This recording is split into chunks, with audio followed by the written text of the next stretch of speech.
A chetu di gweid ar redadeg e kreisker, muioc'h a dud, muioc'h a vrud, hag un digarret a voda brezhonegerien ar vro.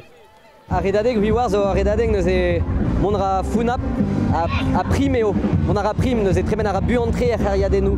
Neuze mont eus c'hoant lakaat un tamm buez o poezus kenan a oza tout a hed an en gwelioù en tamm partout. E oit strola an dud a raok a war l'er a redadeg. E oite ie de eskem a tout a gole d'avad a esperet a redadeg, quoi. En doa rededenus eo ie da zijolei a redadeg hag ar brezhoneg ie en ur VAJ a hed an en, quoi. Mel droad a vro iwerzan, sonerez, tandou a bep seurt, bilig a krampous vel just, vit diskouez d'an ol ez eus plijadur e brezhoneg. Ba non ket denet amañ riao a oe redek, me just a oe lidain ar redadek a min ar fin roin un tol chikour a oe emglev an arian d'an tavarn da skouer.